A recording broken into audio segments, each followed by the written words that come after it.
Vă salut! Sunt Cătălin Iamandi și am 25 de ani experiență în grafică și DTP.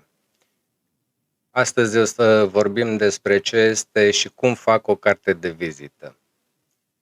Cartea de vizită a apărut în secolul al XVII-lea și reprezintă imaginea personală sau a unei afaceri.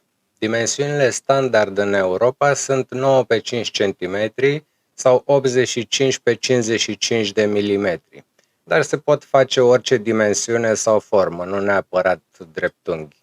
Pot avea colțuri rotunjite sau alte forme ștanțate. Tiparul se execută pe carton subțire de 250-350 de grame pe metru pătrat, dar mai nou au apărut și cărți de vizită suport din PVC transparent sau au apărut și variante CD, DVD tăiate în forma unui card pentru cazurile când dorim să includem o prezentare mai amplă. De asemenea, se poate atașa cărții de vizită un cod QR scanabil cu telefonul care se trimite la o adresă web.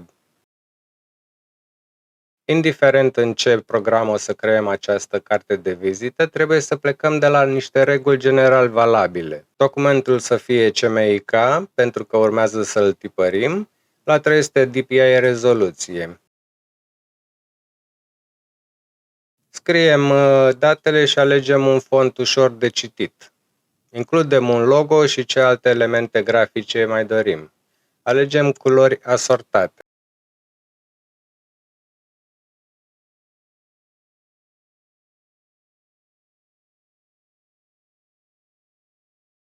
Voi arăta cum faci o carte de vizită în Corel, dar se poate face și în Quark Express, InDesign, Photoshop sau alte programe.